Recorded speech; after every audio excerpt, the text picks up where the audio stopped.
अस्सलाम वालेकुम। Live with Adil Shahzeb के साथ मैं हूं आपका मेजबान। पाकिस्तान में लॉ एंड ऑर्डर, अमन व अमान की सूरत हाल और दहशतगर्दी के वाकयात में तेजी से इजाफे से मुतालिक हुकूमत ने पार्लियामेंट की कौमी सलामती कमेटी का इजलास कल सुबह 11 बजे तलब कर लिया है और कौमी सलामती की पार्लिमानी कमेटी का इजलास इन कैमरा होगा, जिसमें सिक्योरिटी सूरत हाल पर ब्रीफिंग दी जाएगी, जबकि इजलास में अस्करी क़यादत पार्लिमानी कमेटी को मुल्क की मौजूदा सिक्योरिटी सूरत हाल से आगाह करेगी।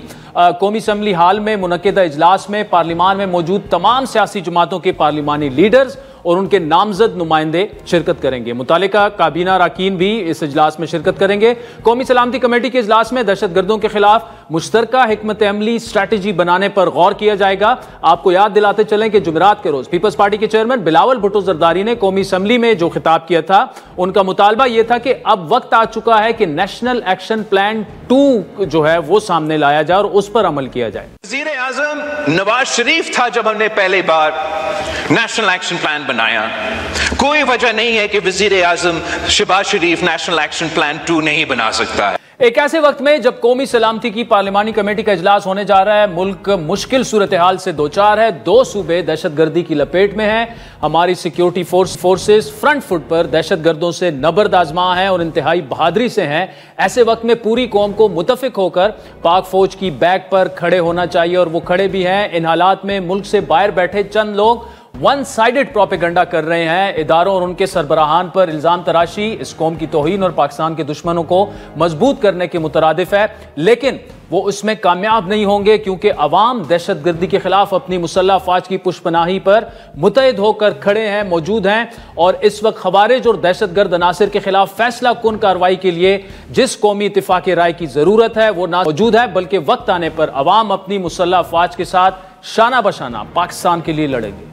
2014 के बाद एक तमाम कंसेंसस बना था थ्रू नेशनल एक्शन प्लान, जिसमें तमाम पॉलिटिकल पार्टीज और स्टेक होल्डर्स ने बैठ के फिर पिछली जो हुकूमत थी उसने उसको एक रिव्यू किया और रिवाइज नेशनल एक्शन प्लान, जिसमें 14 निकात और वही 14 निकात जो से अभी विजन जो आपका अज़्म इस्तेकाम है उसमें शामिल है। सो दैट मीन्स कि all stakeholders are of this opinion कि ये 14 काम करेंगे तो दहशतगर्दी का खात्मा होगा। गुज़श्ता एक माह से खैबर पुख्तूनख्वा और बलूचिस्तान में दहशतगर्दी में खतरनाक हद तक इजाफा हुआ। ग्लोबल टेररिज्म इंडेक्स 2025 की रिपोर्ट के मुताबिक 2024 में पाकिस्तान में होने वाले 96% से ज्यादा शिद्दत पसंद हमले और अमवात इन्हीं 2 सूबों में हुई, जहां एक जानिब दहशतगर्दी में इजाफा हो रहा है, वहीं तोरखम सरहद की बंदिश के मामले पर पाक अफगान जरगे में 2 महीनों के लिए फायरबंदी और दोनों जानिब सरहदी चौकियों की तामीरात रोकने पर भी इतफाक हो चुका है। अगले मरहले में जरगा अराकीन जो हैं वो अब अपने मुतालिका सरहदी हुकाम से मुलाकात करेंगे और सरहद खोलने के लिए तरीक़ेकार वज़े किया जाएगा।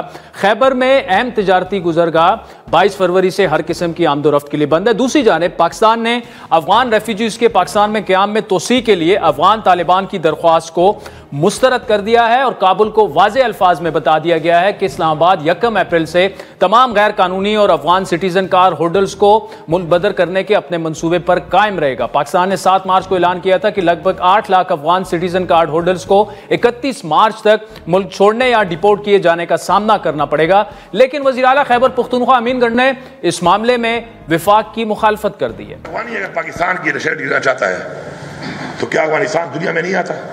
क्या अफगानिस्तान इस दुनिया का एक मुल्क नहीं है? क्या उसके लोगों के वो ह्यूमन राइट्स नहीं है, फंडामेंटल राइट्स नहीं है जो पूरी दुनिया के हैं? हमारे पड़ोसी हैं, थे और रहेंगे। एज अ पॉलिसी हम फेल हुए हैं हमेशा। लास्ट टाइम भी हमने इस तरीके से अफगान माजिन को वापस भेजना शुरू कर दिया। आपने देखा किस तरीके से एक तस्वीर हुई, उनकी बदतरीन ह्यूमन राइट्स वायलेशन हुई है जो नहीं होनी चाहिए। अभी तक इन्होंने प्लान बनाया हुआ है कि निकालने का, और मुझसे अभी तक इनकी बातचीत इस पर नहीं हुई। मैं इस हक में बिल्कुल नहीं हूँ, वही करूंगा जो मुझे सूट करता है।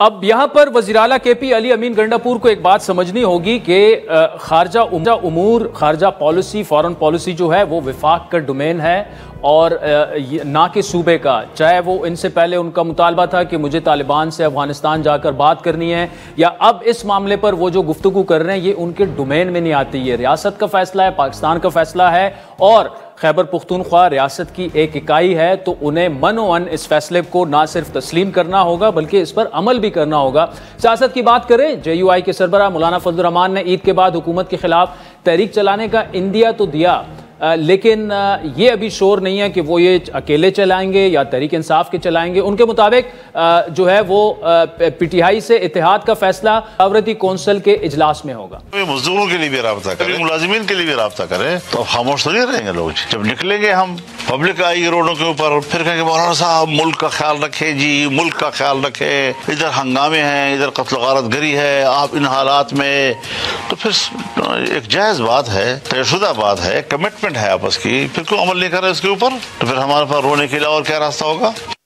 लेकिन तहरीक इंसाफ और जेयूआई की जानिब से मुश्तरका अपोजिशन या तहरीक की शुरुआत में सबसे बड़ी रुकावट जेयूआई की लीडरशिप के बड़े सख्त तहफ़्फ़ुज़ात हैं। जेयूआई की क़यादत तहरीक इंसाफ के ऊपर किसी सूरत एतमाद करने के लिए तैयार नज़र नहीं आती।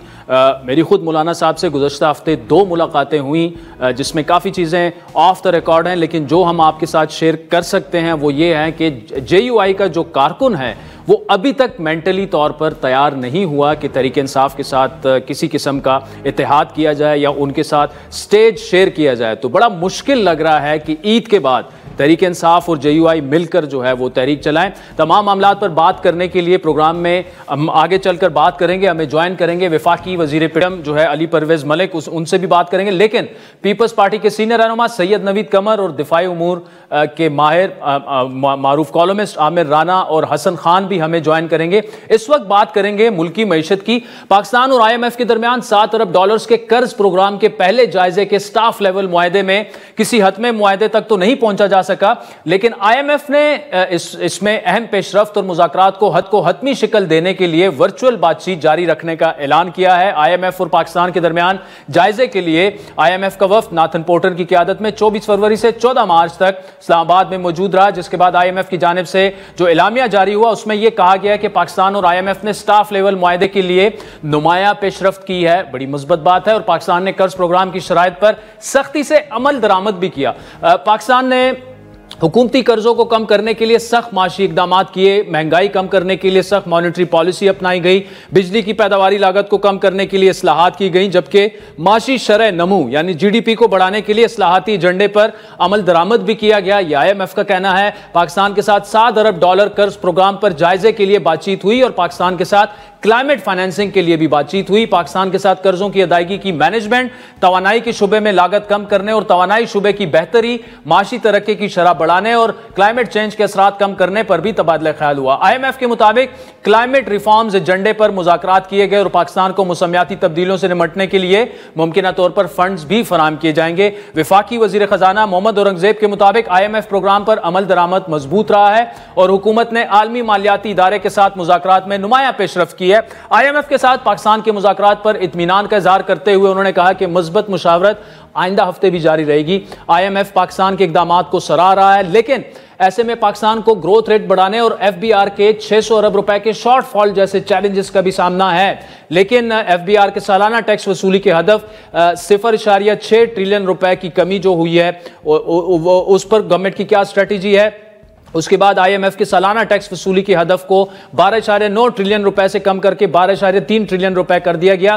दूसरी जानिब वफाकी हुकूमत ने अवाम को रिलीफ देने की बजाय पेट्रोल और डीजल पर लेवी में 10 रुपए फी लीटर इजाफा कर दिया है। पेट्रोलियम लेवी जो है वो 60 से बढ़ाकर 70 रुपए फी लीटर कर दी गई है। इस इजाफे के बावजूद हुकूमत को पेट्रोलियम लेवी पर 10 रुपए कमी का सामना है, क्योंकि वफाकी बजट में पेट्रोलियम लेवी को 60 रुपए फी लीटर से बढ़ाकर हदफ 80 रुपए रख दिया गया था। इसका बाकायदा ऐलान हुआ था। आलमी सतह पर पेट्रोलियम मसनूआत की कीमतों में कमी देखी गई और अगर पेट्रोलियम लेवी में मौजूदा इजाफा ना होता तो अवाम को पेट्रोल की कीमतों में 10 रुपए तक, डीजल की कीमतों में 10 रुपए तक रिलीफ मिल सकता था। लेकिन हुकूमत ने पेट्रोलियम मसनूआत की कीमतें बरकरार रखने का फैसला किया और उसका माली फायदा बिजली की कीमतों में अवाम को मुंतकिल करने का फैसला किया है, जिसका ऐलान आइंदा चंद रोज़ों में वज़ीर आज़म खुद करेंगे। इन तमाम मामलात पर बात करेंगे। हमारे साथ मौजूद हैं वज़ीर पेट्रोलियम जनाब अली परवेज मलिक साहब। मलिक साहब, thank you so much for joining us. IMF का वक्त पाकिस्तान आया, स्टाफ लेवल मुआहदा तो नहीं हुआ, लेकिन जो उनकी तरफ से पॉजिटिव फीडबैक आया दैट्स वेरी इनकरेजिंग। अब IMF के माजी में ट्रस्ट इश्यूज थे, वो अब where do we stand there, और वजीर खजाना तो बड़े ऑप्टिमिस्टिक लग रहे हैं, लेकिन वो वक्त ऐसे ही लौट गया। तो आपको क्या लगता है कि everything is in order, in place और जल्द मामला तय पा जाएंगे? आदिल साहब, मेरे ख्याल से कोई परेशानी की बात नहीं है। कुछ जो फाइनेंस मिनिस्टर साहब ने गुफ्तगू की है IMF की पार्लेस के ऊपर, वो तो आपके पास बिल्कुल मौजूद है।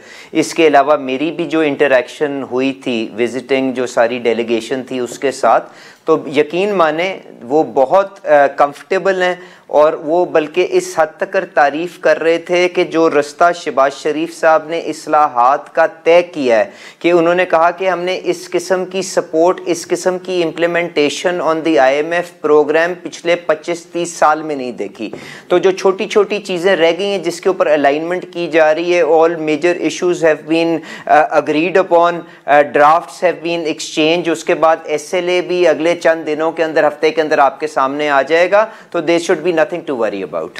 परवेज मलिक साहब, माशी इशारे तो दुरुस्त जानिब जा रहे हैं, लेकिन अभी भी ग्रोथ हमें अचीव करनी है। FBR का 600 अरब का शॉर्टफॉल है, IMF ने भी इस पर जोर दिया।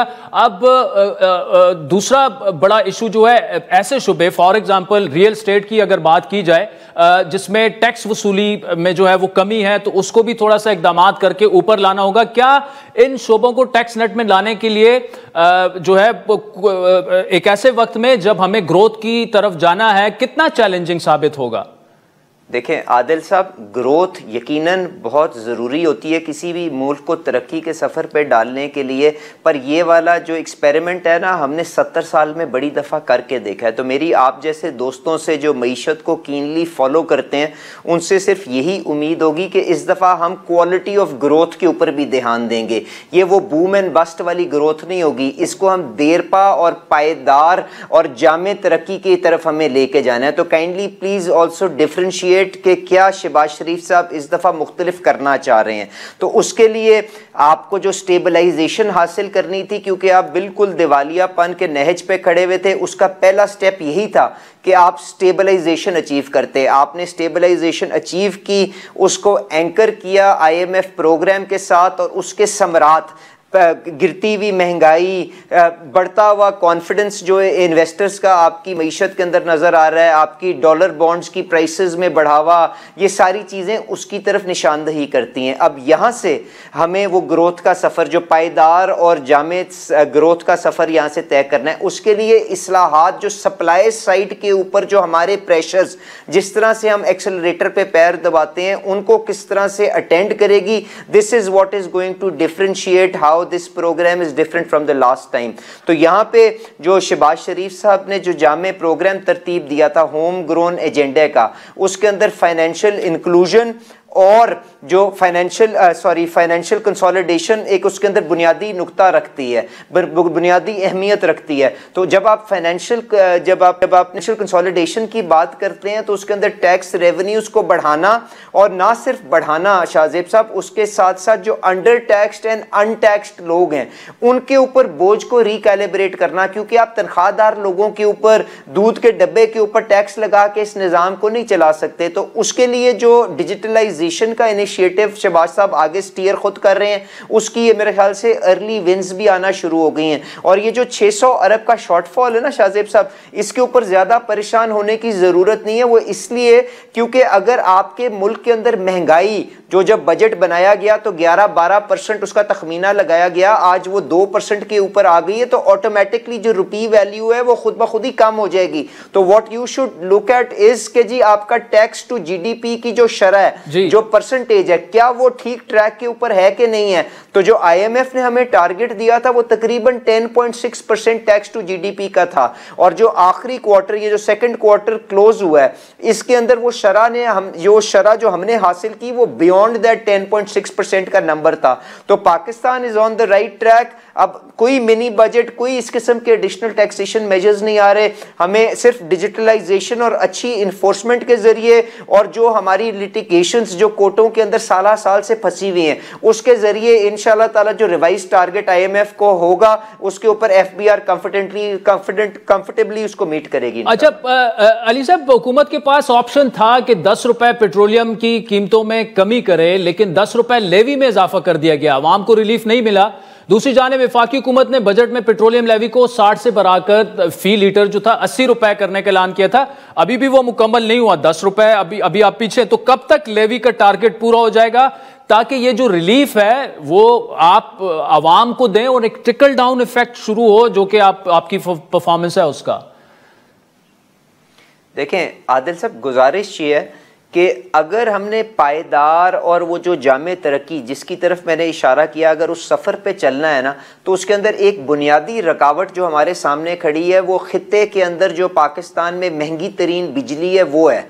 क्योंकि यहाँ पे आपकी जो पैदावारी लागत है वो इतनी ज़्यादा हो जाती है कि आपकी जो चीज़ें पैदा होती हैं, जो प्रोडक्शंस आपकी आती हैं, वो एक्सपोर्ट मंडियों के अंदर आप उनको कंपेरेटिव नहीं रहते। इसके अलावा जिस तरह से आप गर्मियों के सीज़न के अंदर जाएंगे, लोगों के घरों के अंदर पंखे चलेंगे, एसी ऑन होंगे, तो बिजली की खपत जब बढ़ेगी तो वो बोझ जो बिजली की कीमत की वजह से आवाम के ऊपर आके गिरता है ना, वो किसी भी और तकलीफ के सामने कुछ भी, मेरे ख्याल से उसके सामने कोई और चीज़ कोई अहमियत ही नहीं रखती। तो जो शहबाज शरीफ साहब ने फैसला किया है, उन्होंने वो ये फैसला किया है कि खसारे करके नहीं, कर्जे लेके अगली नस्ल को गिरवी रखवा के नहीं, हम अपने जो माशी हम अपनी जो रेवेन्यू, जो अपनी रिसोर्सेज जनरेट करेंगे bye maintaining the petroleum prices at this level, उस पैसे से हम बिजली की जो लागत है उसको कम करेंगे। और उन्होंने ये तक वादा किया है कि मैं एक एक पैसे की हद तक जिम्मेदारी उठाता हूं कि जो पैसा या जो वसाइल यहां से हम इकट्ठे करेंगे पेट्रोल और डीजल की कीमत को बरकरार रख के,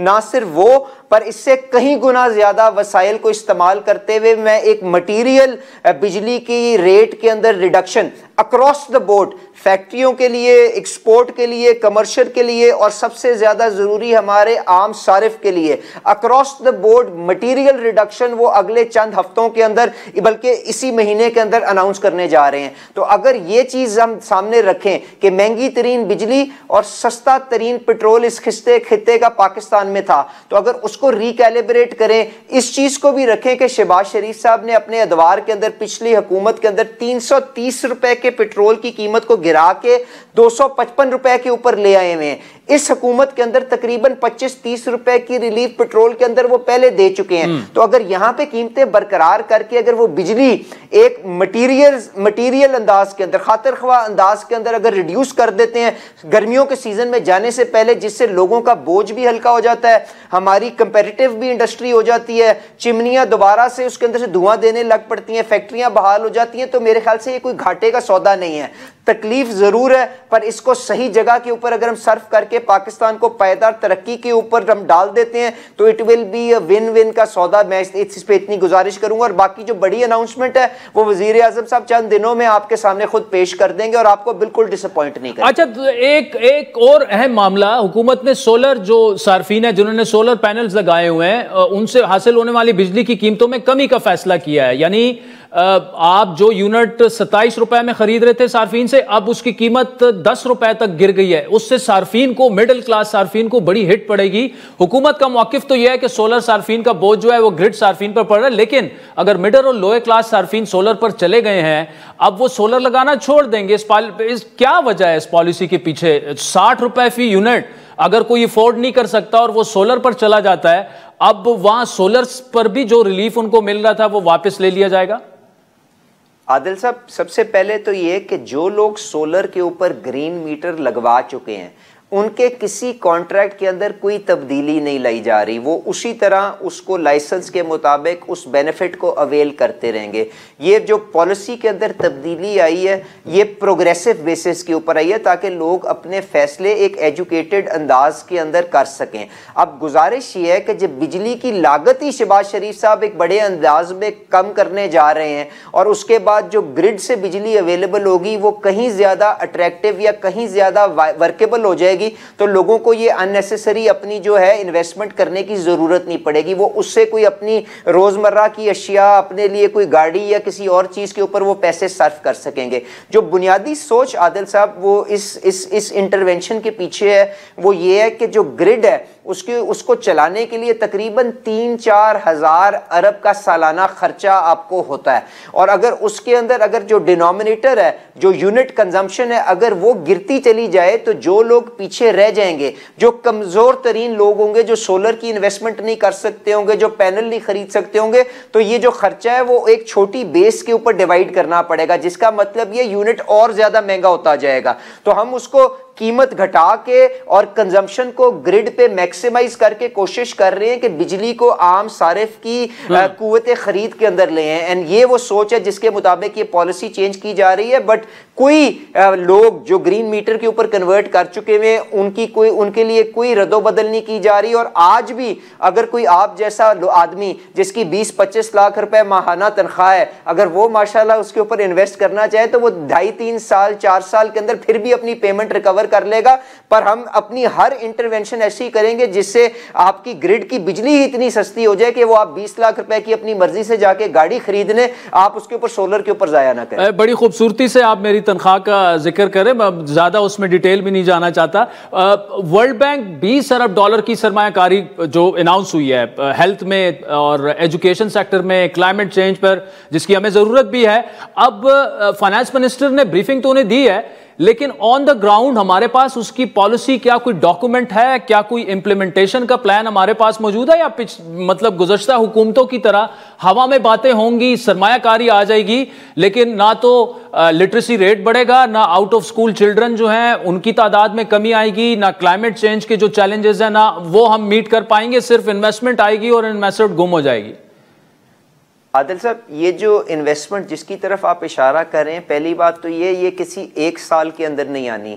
ये वर्ल्ड बैंक का जो 10 ईयर कंट्री फ्रेमवर्क पाकिस्तान के साथ तय पाया था, जिसके अंदर उनके अपने वाइस प्रेसिडेंट यहाँ पे प्राइम मिनिस्टर के पास आके उन्होंने ये अग्रीमेंट साइन किया था, तो ये उसकी तरफ आपने शायद इशारा किया है। तो इसमें जो डिप्लॉयमेंट होगी वो तकरीबन $2-2.5 बिलियन की आपकी सालाना होगी, और उसमें बिल्कुल जो शोबे आपने जिनकी निशानदेही की है उसके अंदर हमें अपने प्रोजेक्ट्स लाके अपने आप को, अपनी इंप्लीमेंटेशन को वहां पे फास्टन करना पड़ेगा। तो फिर ही ये पैसा टेंजिबल आपकी रिलीफ की शक्ल के अंदर, टेंजिबल आपकी इंप्रूवमेंट की शक्ल के अंदर ट्रांसलेट होगा। तो ये वो चीज, ये वो रिक्वायरमेंट है जहां पे हमें अपनी कैपेसिटी बिल्डिंग करने की जरूरत है। तो आप जो काबीना के अंदर जो वहां पे डेडिकेटेड वजीर आ गए हैं, आप जानते हैं बहुत सी मिनिस्ट्रियां थी जहां पे आपके पास एक डेडिकेटेड वजीर मौजूद नहीं थे। अब उनकी स्टूवर्डशिप में के अंदर IMF की जो वर्ल्ड बैंक की लोकल यहाँ पे टीम है उसकी मदद के साथ, और प्राइम मिनिस्टर साहब की जो अपनी मैनेजमेंट का तरीकेकार है, जिसके अंदर वो minute by minute progress reports लेते हैं, उनका जायजा लेते हैं, उसके मुताबिक इंशाल्लाह इन 6-7 एरियाज के अंदर जहां पे हमें ये सपोर्ट मुहैया हुई है, चाइल्ड स्टंटिंग की आपने बिल्कुल ठीक कहा, क्लाइमेट रेजिलियंस के अंदर, हेल्थ के अंदर, बाकी शोबों के अंदर, स्कूल एनरोलमेंट के अंदर, इसके अंदर हमें खातिर ख्वाह अपनी इंशाल्लाह प्रोग्रेस दिखाएंगे तो अपने बच्चों का मुस्तकबिल तब्दील कर सकते। अली परवेज मलिक साहब, वफाकी वजीर पेट्रोलियम, नाजरीन हमारे साथ मौजूद थे। वक्त हुए चाहता है एक ब्रेक का, जिसके बाद साबिक वजीर प्राइवेटाइजेशन पीपल्स पार्टी के सीनियर रहनुमा हैं, वजीर तिजारत भी रहे हैं, सैयद नवीद कमर साहब हमें ज्वाइन करेंगे। हमारे साथ रहिए।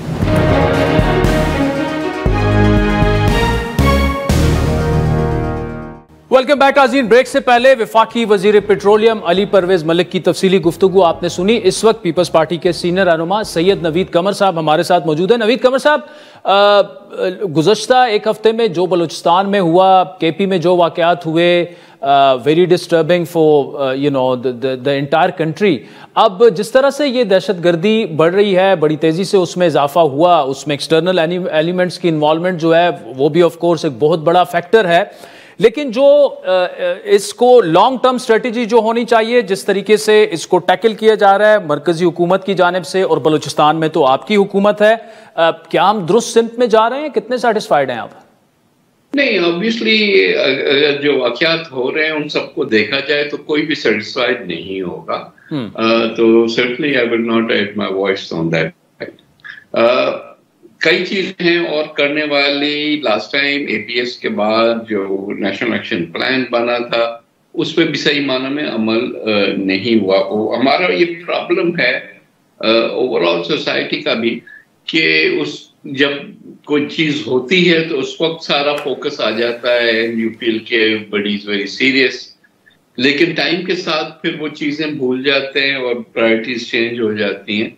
और इसी तरह से अभी भी हम देखें तो यही हो रहा है कि अगर ये सारा चीज जो को रोकनी थी तो पॉलिटिकल साइड पे भी, एडमिनिस्ट्रेटिव साइड पे भी, आई पर्सनली डोंट थिंक सिर्फ आप जो है वो बंदूक के जोर पे चीजों को सॉल्व कर सकते हैं।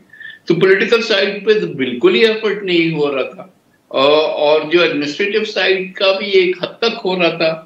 rather than stifle dissent, basically तो करना ये चाहिए कि जो रियलिटी है उसको रिकग्नाइज करके उसमें करेक्शन लाने की जरूरत है। तो देयर इज अ लॉट जो कि होना चाहिए था जो कि नहीं हो रहा है। आई होप कि अब जब फिर एक और बहुत बड़ा सानिया हुआ है तो अब करेक्शन, कोर्स करेक्शन जो है वो किया जाएगा। जैसे आपको पता है कि ये नेशनल सिक्योरिटी कमेटी की मीटिंग भी हो रही है, सारे मुल्क के जो भी ऑफिशियल्स हैं, मिलिट्री एंड सिविल, सबके सब होने हैं, और उसमें सारी रियलिटी को सामने रख के फिर कुछ डिसीजंस किए जाए। आई होप के फिर वो इम्प्लीमेंट हों। अगर मुल्क में डिसेंट है तो उसकी भी रीजंस के पीछे जाया जाए और उस सारी चीज को मैनेज किया जाए, और प्लस जीरो टॉलरेंस जो है फॉर टेररिज्म, उसको सही माना में अमल किया जाए। ठीक है नवीद कमर साहब, आप कोर्स करेक्शन की आपने बात की, और you don't sound satisfied at all जिस तरह की स्ट्रेटजी अभी तक वफाकी हुकूमत ने अपनाई है नेशनल एक्शन प्लान की। उसके बाद आपने बात की, लेकिन इस वक्त बलूचिस्तान में हुकूमत पीपल्स पार्टी की है, तो कम से कम जो पॉलिटिकल एंगेजमेंट की आप बात कर रहे हैं, चाहे वो डॉक्टर मालिक साहब हों या अख्तर मैंगल साहब हों, वो जो पाकिस्तान के आइन के हदूद में रहते हुए जिनकी ग्रीवेंसेज हैं, पाकिस्तान जिंदाबाद का नारा लगाते हैं, आइन को मानते हैं, कम से कम उस लेवल की एंगेजमेंट तो आपकी पार्टी वहां गवर्नमेंट आपकी बलूचिस्तान में करवा सकती है ना? नहीं, देखिए, पार्टी की गवर्नमेंट हो ना हो, पार्टी तो है, और पार्टी को भी जो है बिसाइड्स रूलिंग पार्टीज एक इनिशिएटिव लेना चाह भी रही है, और इंशाल्लाह whatever role we have to play वो हम करेंगे, क्योंकि हम इसमें कंफ्यूज नहीं हो सकते। आपको भी पता है कि जो पॉलिटिकल साइड है उसको मैनेज करना होता है और प्रॉपर्ली मैनेज करना होता है। हम कभी कभी भूल जाते हैं ये कि हाँ बस ठीक है ना, हम सब चीज ठीक कर देंगे, ऐसा नहीं होता। चाहे चीफ मिनिस्टर्स हो, चाहे वो फौज के लोग हों, at the end of the day political solutions निकालने पड़ते हैं। केपी में भी ये है, बलूचिस्तान में भी ये है। हम एफर्ट करते हैं। आई रिमेम्बर जब हम 2008 वाली गवर्नमेंट थी, हमने आगाज हुकूक बलूचिस्तान किया था, हर एक के साथ एंगेजमेंट की थी, और फिर कोशिश की थी कि लोग जो इवन मुल्क से बाहर हैं उनको भी मेन स्ट्रीम में लाया जाए। जॉब्स, इस किस्म की चीजें, थोड़ा बहुत एफर्ट मिसिंग पर्सन्स में सब किया था, लेकिन वक्त के साथ आहिस्ता आहिस्ता वो सारी चीजें जो है हम भूल जाते हैं। फिर बिजनेस एज यूजुअल में फिर ये सारी चीजें पीछे। We have to get hold of the whole thing, और हमें जो है सोल्यूशन से एक दफा फिर चॉक आउट करने की जरूरत है। एंड इट्स नॉट कि प्रोविंशियल गवर्नमेंट है, एक गवर्नमेंट या दूसरी गवर्नमेंट, ये सबका मिलके जब एफर्ट होगा तब कुछ हम आगे बढ़ सकते। ठीक। अच्छा, कल कौमी सलामती कमेटी का पार्लियामान का इजलास हो रहा है और बिलावल भुट्टो ने नेशनल एक्शन प्लान 2 की उन्होंने बात की। इससे पहले नेशनल एक्शन प्लान 1 आया एपीएस के बाद, जिस पर उस तरह से तो अमल नहीं हुआ। तो इसके बाद अगर नेशनल एक्शन प्लान 2, 3, 4, 5, 6, 10 तक चले जाएं, जब तक इम्प्लीमेंटेशन उसकी नहीं होगी, सीरियसनेस उस तरह से नहीं होगी, खुसूसन पॉलिसी लेवल पर, गवर्नमेंट लेवल पर, तो मतलब हमें जो भी इस तरह का वाकया होता है फिर हम 2-3 महीने जो है वो सीरियसनेस लेते हैं, फिर उसके बाद फिर नम मोड में हम चले जाते हैं। तो सर ये क्या, what do you have to offer to this? First of all तो आप रुकते सिर्फ हुकूमत पे क्यों है, ये पूरी सोसाइटी का इशू है, including the media. All of us have to be serious ना। ये कोई ऐसे थोड़ी बात है गवर्नमेंट ने एक ऑर्डर दे दिया और कल से चीजें ठीक होना शुरू हो गई। ये तो सोसाइटी के इश्यूज हैं, दैट टेक टाइम। लेकिन ऑब्वियसली इनिशिएटिव गवर्नमेंट ने लेना है, फिर लीडरशिप ने लेना है, पॉलिटिकल लीडरशिप ने देना है, मिलिट्री लीडरशिप ने देना है, हमारे जो ब्यूरोक्रेसी है, हमारी डिफरेंट जो एजेंसीज हैं, all of them have to work in the same direction ना। अगर हम कंफ्यूजन में रहेंगे, फॉर एग्जाम्पल तालिबान के साथ क्या हमने किया, हमने एक तरफ कहा कि हाँ ये टेररिस्ट हैं, इन्होंने हमारे लोगों को मारा है वगैरह, दूसरी तरफ से उन्हें हमने ये भी कंफ्यूजन पैदा की कि नहीं अब तो ये हमारे भाई हो गए, इनको वापस ले आओ, इससे डायलॉग शुरू कर दो, फिर तो कुछ भी नहीं होगा ना। If you are not clear कि आपने करना क्या है। तो जब आप नेशनल इलेक्शन प्लान 1 की बात करें, 1 और 2 में इतना कोई फर्क नहीं है। It's a matter of tools के रिवाइव करो, बजाय इसके कि हम बार बार सिर्फ कहते रहे कि उस पर अमल नहीं हुआ। एक हद तक अमल जो हुआ, भाई आपने मिलिट्री कोर्ट्स भी बनाए अलॉन्ग विद सनसेट क्लॉज, आपने लोगों को ट्राई भी किया, आपने थोड़ा बहुत एफर्ट किया, लेकिन प्रायोरिटी चेंज हो गई। फिर जो रूलर्स ऑफ द डे थे उन्होंने कहा कि नहीं, बेहतर है कि उनसे डायलॉग करो और अवाम तफहीम से इस चीज को हल करो। फिर उसका नतीजा क्या हुआ कि they got time to regroup और उन्होंने और ज्यादा जो है वो पैशन के साथ एक्टिविटी शुरू कर दी। तो वो क्लैरिटी तो होनी चाहिए ना। टूल्स इतने इंपॉर्टेंट नहीं होते। 2 टूल्स फॉर सेंट्रलाइजेशन, उसकी कोऑर्डिनेशन वगैरह, वो सब ठीक है, वो जरूरी है, लेकिन पहला चीज है resolve. What do we actually want to do? हमने इसको खत्म करना है मेनेस को या नहीं, हमने कंफ्यूजन में रहे। जो रिलीजियस टेररिज्म है वो अपनी जगह पे है, उसके अपने जो असरात हैं in terms of Afghanistan and all, वो अपनी जगह पे है, लेकिन बलूचिस्तान का एक और है। अब आपका इतना डिवीजन उधर आ गया है कि सर्टेन पीपल परहैप्स वो उन्होंने हमेशा के लिए आपको खैरबाद कर दिया, तो they work in a different dimension, और जो पॉलिटिकल लोग हैं वो दूसरी तरीके से काम करते हैं। अच्छा, एक और अहम इशू है नवीद कमर साहब, गवर्नमेंट की जो स्ट्रेटेजी अनाउंस हो चुकी है कि अफगान रेफ्यूजीज जो हैं 31 मार्च तक, चाहे वो यहाँ पर इलीगल रह रहे हैं या जिनके पास कार्ड्स भी हैं, उन्होंने पाकिस्तान छोड़ना है। लेकिन दूसरी जानिब केपी की गवर्नमेंट कह रही है नहीं जी ये जाती है, उनको थोड़ा सा टाइम दें, हम उन्हें टाइम देने के लिए तैयार हैं। आपकी पीपल्स पार्टी की क्या स्टेक है इस पर? मतलब क्या आप इस स्ट्रेटेजी से मुत्तफिक हैं कि 31 मार्च तक उनको जो गवर्नमेंट ने ऑलरेडी अनाउंस किया हुआ है वो we should go ahead with it? नहीं, देखिए ना, ये एक तो खैर प्रोविंशियल गवर्नमेंट का ये प्रोगेटिव भी नहीं है कि वो इस किस्म का फैसला कर सके कि रेफ्यूजीज ने रहना है या नहीं रहना। You can have a view point but you don't have that authority. बाकी ये है कि डिसीजन मेकिंग जरूर कलेक्टिवली करनी चाहिए, ताकि जो भी व्यू पॉइंट्स वो सब इकट्ठे रख के फिर फैसला होना चाहिए। And KP is an important stakeholder, तो उनको ऑन बोर्ड होना चाहिए, बट यूनिलैटरली वो एक अलग केपी की अलग फॉरेन पॉलिसी होगी और पाकिस्तान की अलग होगी, ये हो नहीं सकता। सैयद नवीद कमर साहब, बहुत शुक्रिया। नाज़रीन, नेशनल सिक्योरिटी काउंसिल का जो पार्लिमान की कमेटी है उसका कल इजलास होने वाला है, बड़ा अहम इजलास है ये। तफसीली गुफ्तगू इस पर जारी रखेंगे एक ब्रेक के बाद।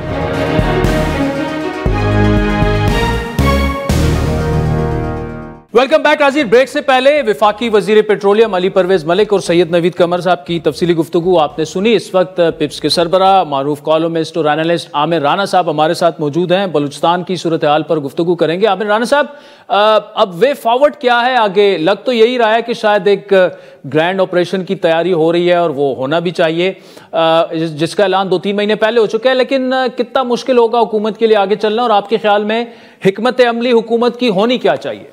देखिए, दो तरह के, एक तो ऑपरेशनल स्ट्रेटजी है, उसके लिए तो 2 चीजें बड़ी इंपॉर्टेंट है। जो 70s का ऑपरेशन हुआ था बलोच इंसर्जेंट्स के खिलाफ, वो ईरान और पाकिस्तान ने तकरीबन मुश्तरका तौर पे किया था और ईरान की मुकम्मल हमायत हासिल थी। इस मरतबा ईरान ऑन बोर्ड नहीं है, बल्कि पाकिस्तान के और ईरान के जो सरहदी मामला हैं खासे ख़राब हैं, और पाकिस्तान का इल्ज़ाम है कि वो BLF उधर छुपती है जाके, और ईरान का है कि जैश अदर इधर है। तो इस वक्त तो कोई कोलैबोरेशन कोऑर्डिनेशन मुमकिन नहीं है ईरान के साथ। ईरान की फिर मिडल ईस्ट के अंदर जो पोजीशन है, और पाकिस्तान, जाहिर है कि पाकिस्तान के इत्तेहादी मिडल ईस्ट में बिल्कुल हो रहे हैं, तो खासा कॉम्प्लेक्स जियोपॉलिटिकल सिनेरियो इमदाद की तवक्को नहीं करनी चाहिए। दूसरा जो फैक्टर है वो अफगानिस्तान का है। अफगानिस्तान की मदद के बगैर एक बड़ा ऑपरेशन जो है वो उतने नताइज नहीं दे पाएगा जितनी हम तवक्को कर रहे हैं, क्योंकि वो नेटो का लेफ्ट ओवर असला है, फिर बलोच लीडरशिप जो है इंसर्जेंट्स की वो उधर है, तो ये, और तीसरा कि फिर चीन जो बराह रास्त BLF को टारगेट कर रही है, वो किस तरीके से असरअंदाज होगा। आपने बात की कि 2-3 महीने पहले फैसला हो गया था, वो भी तभी हुआ है कि चाइनीज दबाव खासा पाकिस्तान पर था कि एक मेजर सर्जरी की जाए बलूचिस्तान में, वो क्योंकि जो चाइना की इन्वेस्टमेंट है उसके तनाजुर में। तो ये तो हो गया एक तनाजुर। दूसरा तनाजुर है कि सियासी हल की तरफ जाया जाए। बलूचिस्तान का मसला एक सियासी मसला है, उसको सियासी तौर से हल करना चाहिए। अब उसके दो पहलू हैं, एक ऑपरेशनल पहलू है, एक उसका जाहिर है कि सियासी मसले के हल के। पहले ऑपरेशन बात कर रहे हैं तो ऑपरेशनल में ज़रूरी ये है कि आपने लोगों के हार्ट एंड माइंड्स को विन करना है, तो उसके लिए आपको एक प्रोसेस तो उस तनाजुर में भी जारी रखना पड़ेगा। देखिए कि इंसर्जेंसी बिल्कुल डिफरेंट किस्म का फिनोमेनन है। जो अवामी हमायत से ये जंग लड़ी जाती है, इंसर्जेंस भी अवामी हमायत के बलबूते पे कर रहे होते हैं और रियासत ने भी काउंटर उसके लिए करना होता है अवाम की हमायत के साथ। आपको अच्छी इंटेलिजेंस, अच्छी सपोर्ट, पूरा नैरेटिव जो है वो आपको ग्राउंड सपोर्ट से मिलता है, उसके लिए पॉलिटिकल प्रोसेस है। उससे अलग एक पूरा अमल है जो कि सियासी मसला है, और सियासी मसले के तौर के ऊपर बहुत ज़्यादा बात होती रहती है कि इसको कैसे होना चाहिए, कैसे नहीं होना चाहिए।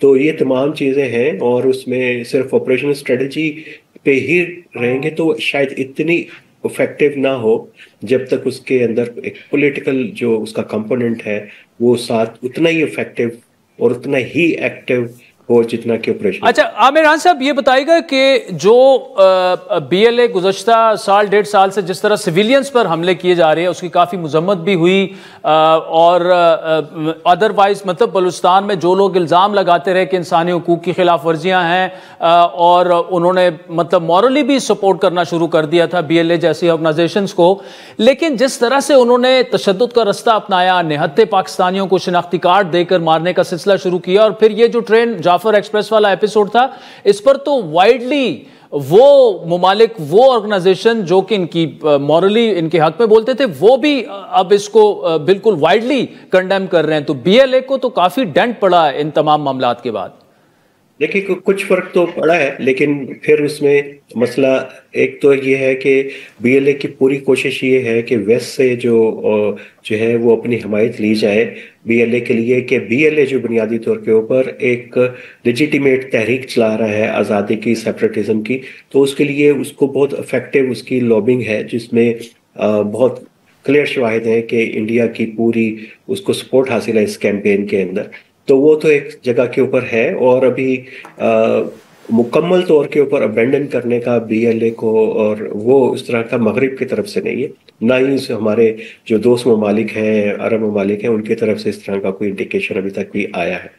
तो उसमें एक तो ये मसला है। दूसरा जो आप बात कर रहे हैं कि बीएलए जो पंजाबियों को टारगेट कर रही है, असल में अब इस जंग की नोयत को समझने की जरूरत है। ये इंसर्जेंसी का वो सतह है जहां पे बीएलए की पूरी कोशिश ये है कि इस इंसर्जेंसी को एक नस्ली जंग के अंदर कन्वर्ट किया जाए, और उससे पाकिस्तान ने हर सूरत में बचना है। उसको नैरेटिव लेवल के ऊपर भी बचना है, उसको ऑपरेशनल लेवल पे भी, पॉलिटिकल नैरेटिव में भी उससे बचना है। क्योंकि अगर ये नस्ली जंग बनी तो फिर ये उसमें आइडेंटिटी का इशू ज्यादा गालिब आ जाएगा, और हेट जो है वो बहुत ज़्यादा बढ़ जाएगी। और ये बड़ा डेलिकेट और सेंसिटिव एरिया है जहाँ पे बीएलए जाके उसको एक्सप्लॉइट करना शुरू हो गई है, और ये रियासतों के लिए, और ख़ासतौर के ऊपर कोहेसिव रियासतों के लिए बहुत ही सॉफ्ट बेली होती है इसको टच करना। तो उसके लिए स्ट्रेटजीज भी उतनी ही डेलिकेट और सेंसिटिव होनी चाहिए जिस किस्म का अटैक आ रहा है। तो उसमें अब्रप्ट किस्म का रिस्पांस और रिएक्शन जो है वो मामलात को ख़राब कर सकता है। अच्छा, इसमें जब इस लेवल पे बात आती है तो उसमें स्टेट के साथ साथ सोसाइटीज़ की जिम्मेदारी बढ़ जाती है। पंजाब के अंदर ख़ास तौर के ऊपर यहाँ से जो अगर कोई नफ़रत के जवाब में नफ़रत का बयानिया खड़ा हुआ अवामी सतह के ऊपर, नैरेटिव के ऊपर, मीडिया पे, सोशल मीडिया पे, ये बीएलए अपने अहदाफ को हासिल कर लेगी और ये उसके ट्रैप में आने वाली बात है। अच्छा आमिर खान साहब, बैरूनी मुदाखलत की बात करें, इंडिया हो, अफगानिस्तान हो, या even Iran for that matter, कितना कंट्रीब्यूटिंग फैक्टर है बलूचिस्तान के जो हालात हैं उसमें? देखिए, उसमें अभी समझने की जरूरत यह है कि अब जो जंगों की नोयत दुनिया में बदल गई है, ऑपरेशनल लेवल के ऊपर भी बहुत सारी चेंजेस आ गई हैं, जिसको अभी हमने विटनेस भी किया है मिडल ईस्ट में और कुछ और रीजन्स के अंदर। तो उसमें एक बड़ी अहम जो जंग है जिसके ऊपर आपको तो जो रखनी पड़ती है वो है आपकी साइबर स्पेस के अंदर वो जो जंग है एल्गोरिदम की, जिसको जंग हम कहते हैं, उस जंग की तरफ हमारी तवज्जो नहीं है। और एल्गोरिदम की जंग जीतने के लिए आपको एक कोहेसिव आपको रिस्पांस चाहिए होता है सोसाइटी और स्टेट की तरफ से। वो अभी थोड़ी सी एम्बिग्विटी है, कंफ्यूजन है हमारी तरफ से। उसमें फिर जो है दुश्मन कुव्वतों के लिए ये आसान होता है कि बजाय ऑपरेशनल सपोर्ट करने के उस नैरेटिव को हवा दी जाए जो जाके उनके ग्रीवेंसेस को जाके हिट करता है। तो ये बड़ा इफेक्टिवली, जिसकी तरफ मैंने इशारा भी किया, ये भी ग्लोबली सतह के ऊपर हो रहा है। और पाकिस्तान इस महाज के ऊपर कम से कम जो है वो इतना एक्टिव नहीं है जितना उसे होना चाहिए। आमिर राना साहब, बहुत बहुत शुक्रिया आपके टाइम का। नाज़रीन, वक्त तो चाहता है एक ब्रेक का, फिर खैबर पुख्तूनख्वा के मामलात पर बात करते हैं। अफगान रेफ्यूजीज़ जो कि पाकिस्तान की हुकूमत ने ऐलान ऑलरेडी कर चुके हैं कि 31 मार्च तक तमाम अफगान रेफ्यूजीज़ जो हैं, जिनके पास कार्ड भी हैं, जो इलीगल हैं, उन्हें अफगानिस्तान भेजा जाएगा। तफसीली गुफ्तगू एक ब्रेक के बाद।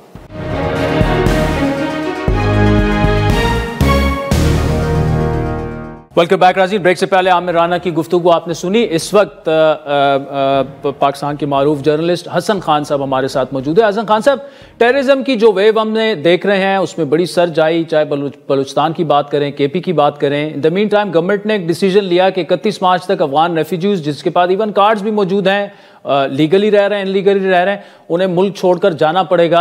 जिसके जवाब में केपी गवर्नमेंट ये कह रही है, नहीं जी आप ऐसा नहीं कर सकते, और हम जाकर तालिबान से बात करेंगे और अफगान रेफ्यूजीज को भी आपको नहीं वापस भिजवाना चाहिए। कैसे देख रहे हैं आप इस पूरे मामले को? बहुत शुक्रिया आदिल भाई। देखें, ये जो रेफ्यूजीज का मसला है, मेरे ख्याल में इसमें सूबे का कोई किरदार नहीं। ये फेडरल सब्जेक्ट है। फेडरल गवर्नमेंट अलाउ करता है रेफ्यूजीज मुल्क में आने हैं, और फेडरल गवर्नमेंट जो है मतलब है कि अगर वापसी को कोई फैसला करना है तो वो भी फेडरल गवर्नमेंट का एक्सक्लूसिव फैसला होता है।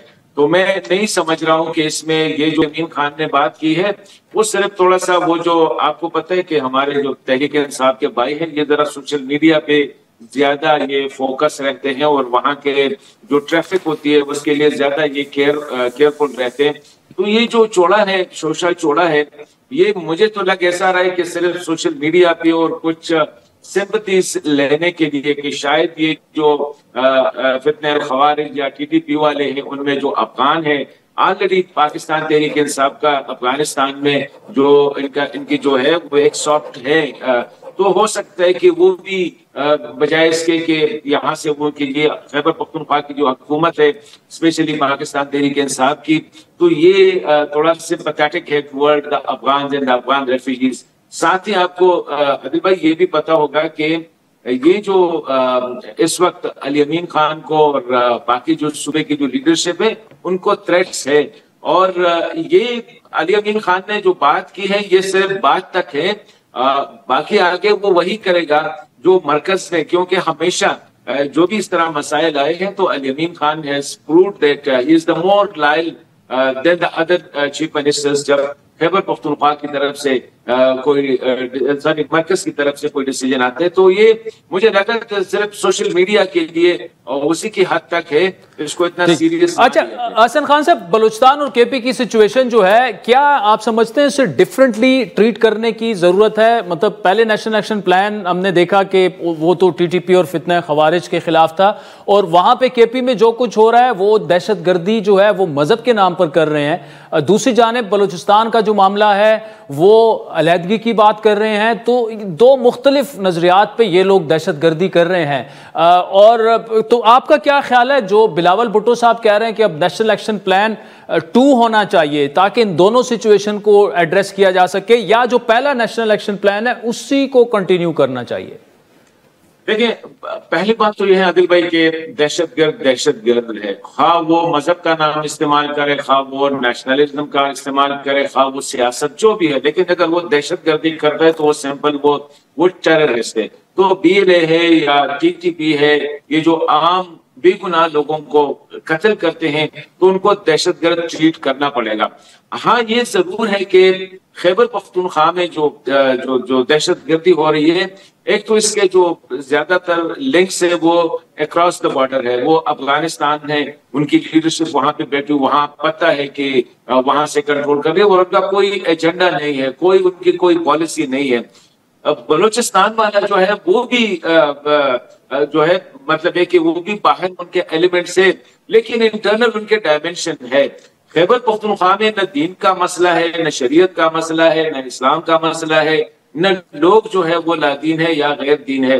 हो सकता है कि और यहाँ पे आप इसको जो एक्सप्लॉइट कर रहे हैं ये इनका कोई और वो है। बलूचिस्तान में हो सकता है कि चलो ठीक लोग कहेंगे कि हाँ हमारे वसाइल या उस पे बात हो सकती है।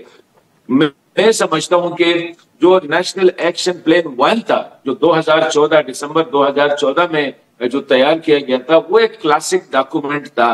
काश उस पर अमल होता तो मेरे ख्याल में ये खैबर पख्तूनख्वा या द रेस्ट ऑफ पाकिस्तान में वो इतना, शायद बलूचिस्तान का मसला थोड़ा सा डिफरेंट हम कह सकते हैं, लेकिन उनके लिए जो है खैबर पख्तूनख्वा के लिए वो अच्छा था। अभी मैं समझता हूं कि इसमें जरूरत है क्योंकि आपने नेशनल एक्शन प्लान 1, इसके बाद आपने 2019 में 2019 में आपने revise action national action plan लेके आए थे, उस पर भी अमल नहीं हुआ। अभी भी नेशनल एक्शन प्लान 2 डेफिनेटली थोड़े से हालात चेंज हो चुके हैं 2014 और 2024 उसमें काफी जो है तब्दीलियां आई है, तो जरूरत है कि इसमें कुछ एडिशन और डिलीशन या जिस तरह बिलावल एडिशन और डिलीशन की जाए। हसन खान साहब thank you so much for joining us. नाज़रीन आज के प्रोग्राम पर फीडबैक जरूर दीजिएगा। हमारा ट्विटर हैंडल है @आदिल शाज़ेब। इजाजत दीजिए, खुदा हाफिज़।